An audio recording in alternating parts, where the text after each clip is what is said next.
everybody. Welcome to another episode of Head to Head Sports. I am your host, Brian Parker, but not with my co-host, Mr. Randall Hargrove. He's not able to attend this week, but the show must go on, even though we are delayed by one day. Sorry about that. For all of you that were patiently waiting for it to show up Thursday at 11 a.m., we'll air more so closer to Friday about 11:55. Directly after Head to Head with Brian Parker. Just me. So we have a news show, and then we'll have the sports coming up after that. So we're recording this on Thursday, December the 17th, which means that there is a football game actually about to start as I'm recording this. But I definitely wanted to get it out. So you'll see me looking up because I'm looking at my other screen just to make sure that I'm reading off properly. So tonight we're going to have in Las Vegas the LA Chargers against the LA Raiders. Both teams, well, it looks like the Raiders are more or less trying to get into the playoffs. Looks like the Chargers are done for the year. The Chargers are 4-9. The Raiders are 7-6. So they're definitely on the outside looking in. Probably need a good bit of help to be able to get in, but they are not dead for what that's worth. So recapping this past week, which would have been week 14. Can you believe it? Week 14 in the NFL. We had the Baltimore Ravens and the Cleveland Browns give us a Monday Night Football to remember. Guys, I mean, most Monday Night Footballs, y'all know how it is to get hyped up, and then there's a bunch of booty. This game was nothing like that, and it could have had all of the markings of a snooze fest. And part of the reason is that you just don't know which Baker Mayfield is going to show up in the game. You don't know if you're going to get good Baker or you're going to get crazy Baker. It kind of reminds me of Mitch Trubisky in Chicago. We got good Baker at times, and then we had some other signs of bad Baker trying to break through, but good Baker actually maintained. Good Baker threw for 343 yards, 2 touchdowns, 1 interception. She was 28 out of 47. All of that is good, but Baker, I'm telling you, Baker actually saved a lot for the end, as well as Mr. Lamar Jackson. Lamar Jackson, for most of the game, ran all over the Browns. He ran for 124 yards in the game. The team as a whole ran for over 200 yards in the game. It was unbelievable. So Lamar cramped up. Some people think you just had to squirt, whatever it was. Had to go to the locker room. So Chase McSorley came in to quarterback for him. And Trace, who really showed a lot of promise in the Pittsburgh game, really wasn't hitting on too much in the Browns game. So he ends up getting hurt. And in Willis Reed fashion, straight out of the locker room, straight from the bubble gut toilet, here comes Lamar Jackson. It's 4th and distance. I don't remember the distance. I don't know if it was 7, 8, something like that. And it's like, oh my God, they got to go on 4th down because they're down touchdown now because Cleveland came back, actually took the lead. And just like that, Lamar comes in, rolls out to his right, looks like he's going to take off. Defense starts to collapse on him, inadvertently leaving a receiver open down the middle, who Lamar throws a perfect strike to and runs the rest of the way for a touchdown. So in Willis Reed fashion, not to cross NFL and NBA analogies, well, okay, I just did it. Lamar, who had been running all over you, actually beat you with his arm. Unbelievable. But he left too much time on the clock, and Baker Mayfield was able to drive the ball down again. So this game was epic until the end. Yes, the Ravens eventually were able to get it done and win the game without having to go to overtime, thanks to Mr. Clutch. Um, that would be their kicker, um, Mr. Justin Tucker, who hits his long 55-yard field goal to win the game. So great job. That was a very thrilling game. I just shook my head at both quarterbacks. You know, the thing is, somebody got to lose. That was a hell of a game. So my hat's off to the Browns because um, they're having a hell of a season, y'all. They're currently 9-4.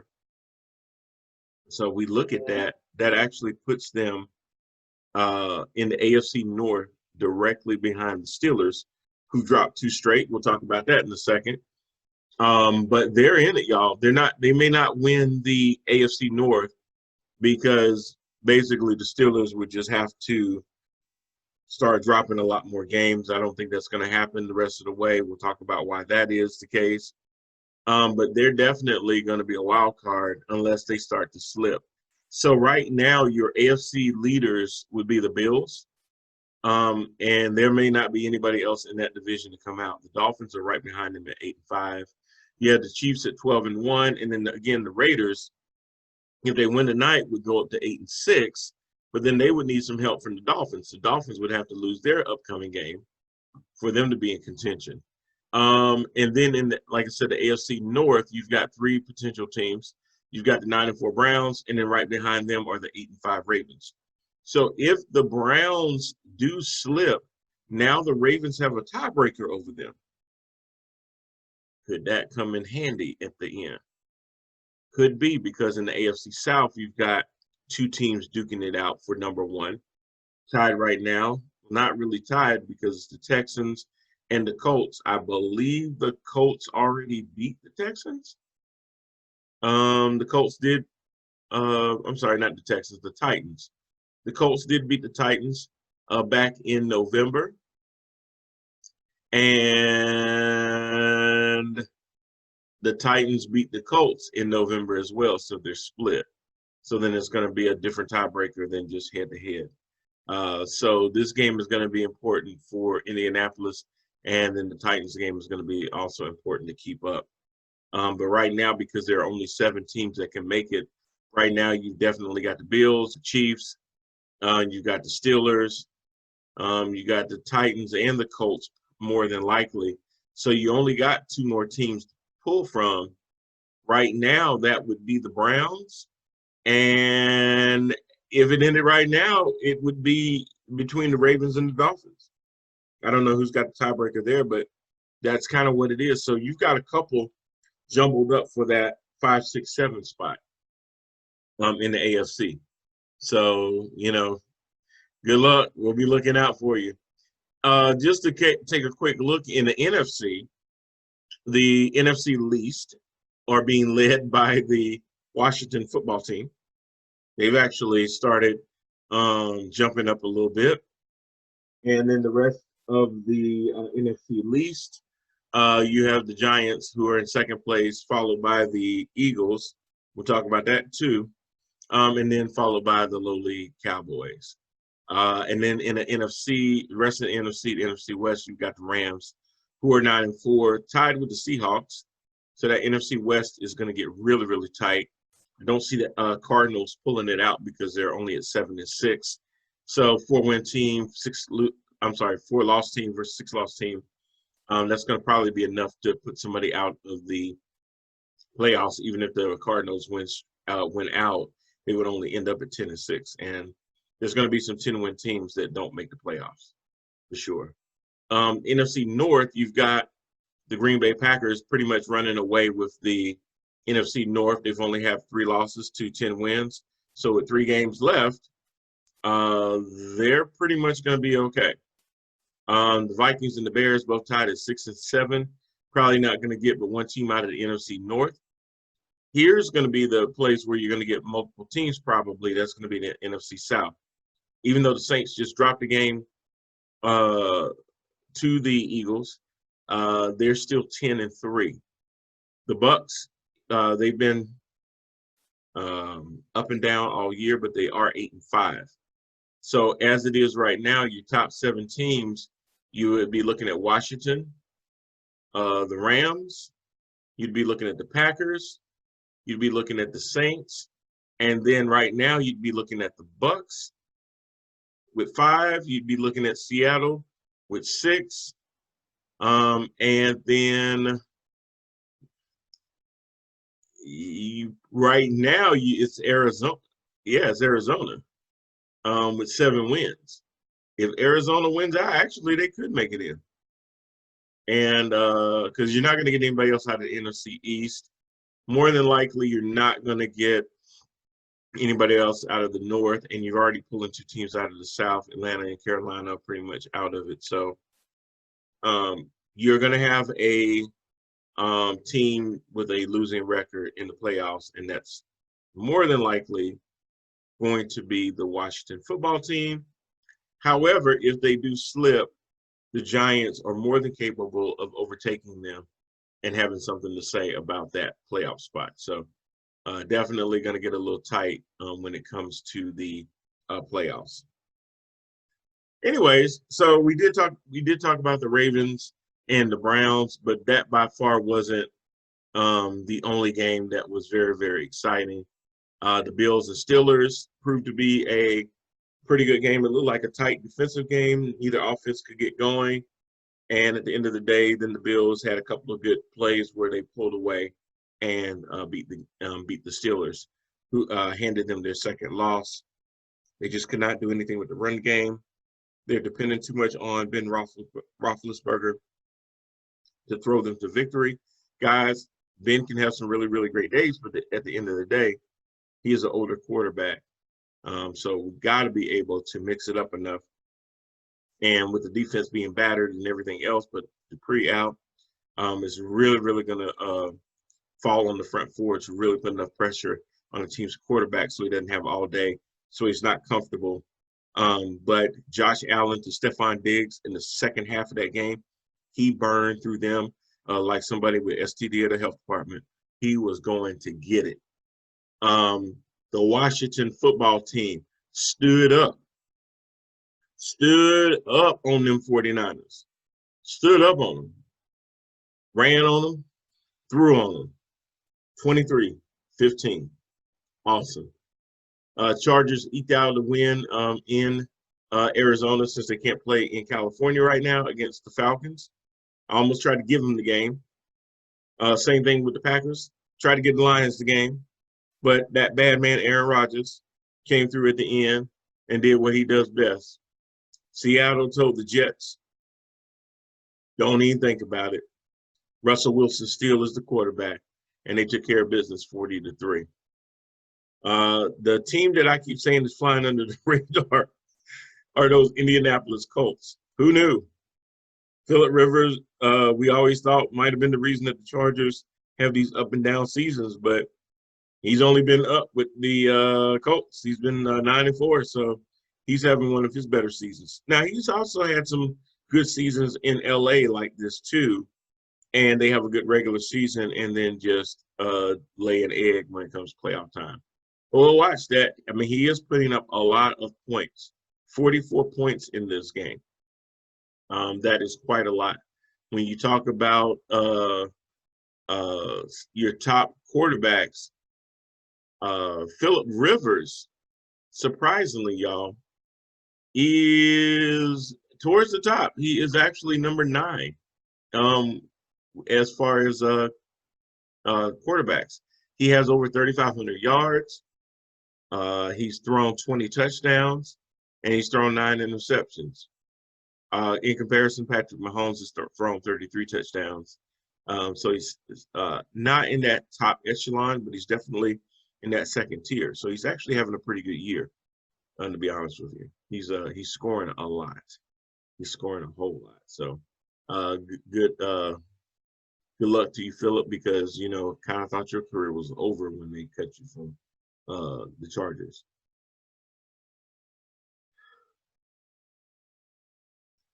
The Cowboys won.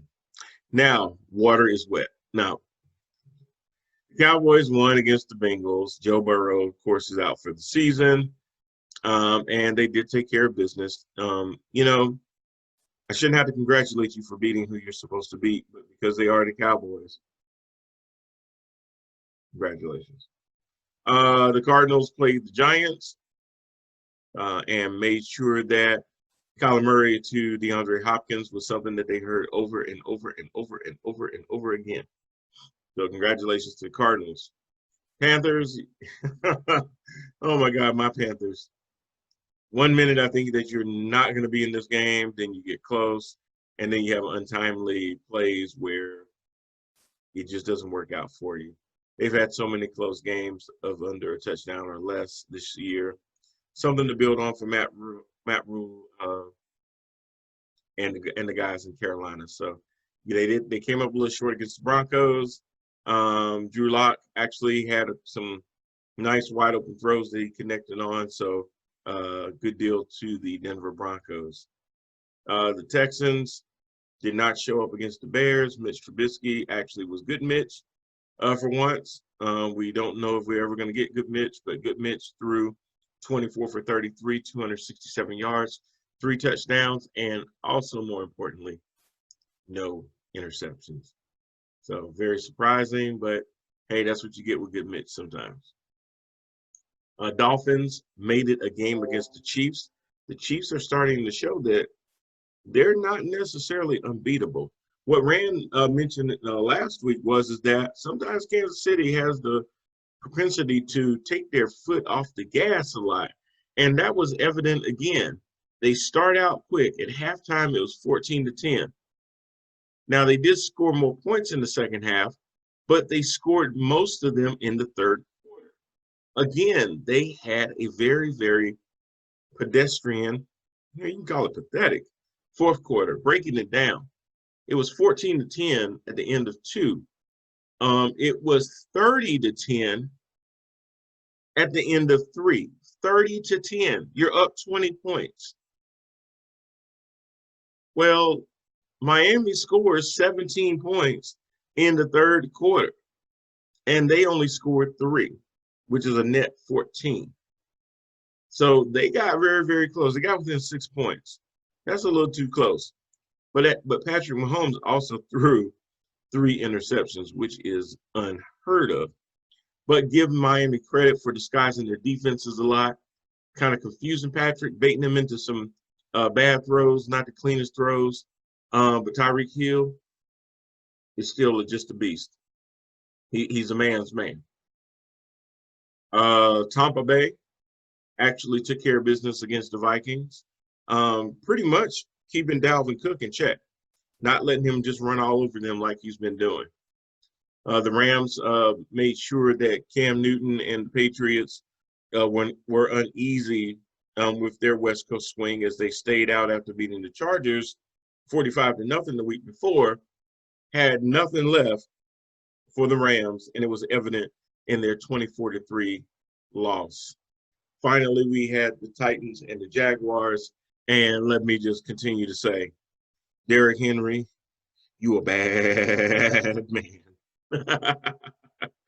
Oh my God, Derrick Henry, dude, it's like as the game goes on, you get stronger and stronger. He ran 26 times, y'all. He ran 26 times. There's some quarterbacks in the league that don't throw 26 times. He ran for 215 yards and 2 touchdowns. But he also caught 2 passes for 7 yards. So they did try to find some ways to do some swing passes to him and everything. Most of his damage was on the ground, and a lot of his runs were for big, huge, gaping 22, 34, 36-yard runs. And a lot of times, it was straight up the middle. That offensive line parted the Red Sea, and Derrick Henry just runs straight through. He is one of the fiercest running backs, and he runs up right at that. But hats off to him. Derrick Henry, you're a bad man. Bad man. And looking at Tennessee's remaining games, after beating the Jags like they did, their last 3 games are going to be at home against the Lions. That to me is going to be a win. But then they've got to travel their last 2 games, one to Green Bay and then the last one in Houston. I'm thinking for sure they're probably going to win 2 of the last 3 games. Green Bay may be more formidable for them, but I still think they got a shot, honestly, even in Green Bay. So they already have 9 wins. They could go 11, win that division, and it's a wrap. If the Colts falter at all, they'll win that division. Speaking of the Colts have 3 games left as well. And their last 3 games, 2 are at home, 1's away. Their next game is going to be against the Texans. They've already beat the Texans earlier in the year, I believe. Yeah, they beat them 2 weeks ago, 26-20. Deshaun Watson is getting a lot of yards and everything. They're just having a problem punching it in the end zone when they need to. And now you got Will Fuller out because of PED suspension. Now you're having to lean on Brandon Cooks, who has an issue staying healthy. And then you got QT as well. David Johnson has actually been catching a lot of balls out of the backfield or getting into some passing patterns and actually catching passes as well. So keep on the lookout for that as well. But they've got to welcome the Texans. Then they got to go to the Steelers. I'm going to be honest with y'all. Steelers going to lose that game. Steelers fans, don't get mad. But if you ask me right now, dollar donut, who's got a better rushing game right now? Steelers. You ask me who can protect the quarterback better right now? Steelers. You ask me who's got a better playmaking tight end right now? I'm sorry, I kept saying Steelers. I meant Colts. Colts. Steelers defense don't scare me if I'm the Colts. You got to account for them, but they don't scare me. And then their last game of the season comes up against the Jacksonville Jaguars in Indianapolis. Jacksonville is no joke, but they don't really have consistency at quarterback right now. So I would give the nod to the Colts as well. So if they win 2 out of their 3, Titans win 2 out of their 3, it's going to come down to tiebreakers. So games coming up this week that I'm looking forward to. Man, where do I even start? You've got the Titans and the Lions with definite playoff implications for the Titans on the line. You've got Seattle at Washington. Seattle needs to keep pace so that they can have a chance in their division. But they also need to keep Arizona down. Arizona and the Cardinals. The reason that game is going to mean something is because this is going to be Jalen Hurts' second start. He did a phenomenal job. Oh, I'm sorry. Did I go this whole show without talking about that great call that I made last week? When I was the only one that probably sat there and predicted that the red-hot New Orleans Saints were going to come into Philadelphia and walk away with an L. Was I the one that said that last week? Okay, of course I did. And it happened for the reasons that I thought. Number one, there's no film on him other than watching him in Oklahoma. You can't game prep for him. You haven't seen him in the NFL game enough to be able to game prep for him. You can't even have your practice squad player try to imitate him in practice. But then they called a really, really good game because they were able to utilize a lot of Jalen's strengths that Carson cannot do. It did look like the defense played better. It did look like the offensive line held better. But sometimes with Carson back there, it wasn't that the line wasn't holding. He just wouldn't throw the damn ball. He held on to it. I'm going to tell you, any quarterback in the league, if you hold on to the ball too long, your ass going to be on the ground. And that's exactly what happens to Carson Wentz. And then he won't throw it away. He's going to try to play hero ball and make a play, throw it into triple coverage, and wonder why the ball get picked off. Or it gets tipped, flies in the air, and the defender comes right up under it. But with Jalen, if he didn't see anything open, he had the green light to take off and run. And now when you're playing defense and you're backing up, and now you see the quarterback leave the pocket, take off, pull the ball up and run, now you've got to stop and start back at him. Well, he's got a head full of steam. So if you're a defender, you're actually at a disadvantage because he can see in front of you. And he can make his moves. And when you have an athlete that is that gifted with running, that's going to be a problem. So I kind of figured that if they played to Jalen's strength and game plan against him, they would have a good game plan. Now the problem is you got a little tape. You know what they're going to try to implement in the scheme. So you may not get away with that. But you're going against the Cardinals, and they don't have the best defense in the world. So I'm going to tell y'all something. They're going out there to Arizona, and they're going to come back with a win. Yep, I'm going Eagles again. Fly, Eagles, fly. Jalen Hurts, you bring that football back. You know which one I'm talking about. That game ball they're going to give you at the end of that game because it's going to be Jalen running. It's going to be Kyler running. Yeah, it's going to be a shootout. It's going to be over 30 points scored by both teams. Mark it down. Check that out. Now, the biggest game is probably, well, if you're Steelers fans, Steelers and Bengals. That's not the biggest game. The biggest game is going to be the Kansas City Chiefs, bringing that arsenal down to New Orleans. We'll see if Drew Brees is going to be able to play in this game. But I'm going to be honest with you, whether Drew plays or Drew rests and it's Taysom Hill, I don't really see the outcome being much different other than Michael Thomas maybe getting a couple more yards worth of receptions. I believe Alvin Kamara is going to have a great game rushing. Even maybe his backup, I think it's Latavius. He's going to probably have a good game running the ball as well. But at the end of the day, I think Mahomes is just going to throw it all over the field. I think Tyreek Hill is going to have a hell of a game. Travis Kelce is going to have a hell of a game. I even think Carl Edwards-Helaire is going to have a hell of a game running that ball. And it all starts with the man, Mahomes. He's going to sit there, buy time for them, create holes for them, put the ball on the money. He's going to do all those things. And that's going to be one of your 425 games. Now, your primetime game that night is supposed to be the Browns and the Giants.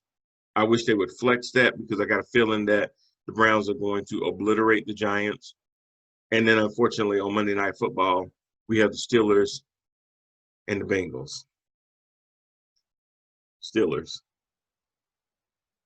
If you lose this game, worse than being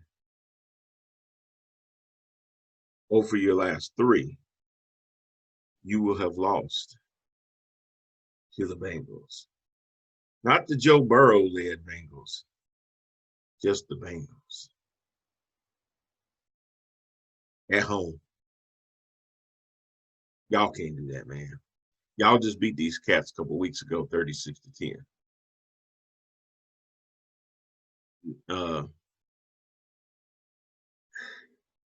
Don't do it. Because the other reason is that Indianapolis is coming the week after. And I already got a sneaking suspicion that you're going to catch an L there. So if you catch an L with the Bengals and then you catch another L with the Colts, that'll be 4 in a row. And everybody will be looking for Tomlin's head again. I don't want to see that happen to my boy, but y'all got to get it together. Y'all got to play a complete 60 minutes of football. Or you're going to be in this position. And y'all need to figure this out before the playoffs come, because if you go limping into the playoffs, what if you even lose your number 1 seed? That means you've got to play week 1. You don't get that bye. And that bye is the most precious thing right now, because normally when 2 teams would get it, this year with 7 teams in the playoffs, only 1 team gets it. So it's an important bye, more important than any year past. So y'all remember that. All right, everybody. Well, I'm about to get up out of here because I know the football game is going on, and I'm gonna go check it out. So if you would like to be a guest, hit me up, email theparkermedia@gmail.com. Looking forward to my co-host Randall Hargrove joining me next week. Thank y'all for indulging me. Couldn't do this show without you. But yeah, y'all keep getting ready for Christmas. Enjoy your football. We got 2 games. I'm sorry, we got 2 games on Saturday. I should have actually mentioned that because we don't normally get Saturday games, y'all. So it's going to be, okay, hold on. Saturday, week 15, we have the Bills and the Broncos are on Saturday. Carolina is at Green Bay on prime time, 8:15. Panthers win that game. And then the rest of the games will be on Sunday. So we got Panthers at Packers, 8:15, and then the earlier game on Saturday at 4:30. Bills go to Mile High Stadium in Denver to hopefully come back with the win to keep up their pace in the AFC as well. So with that, guys, I am out of here. That's my time. Y'all have a good week, and we'll see y'all again.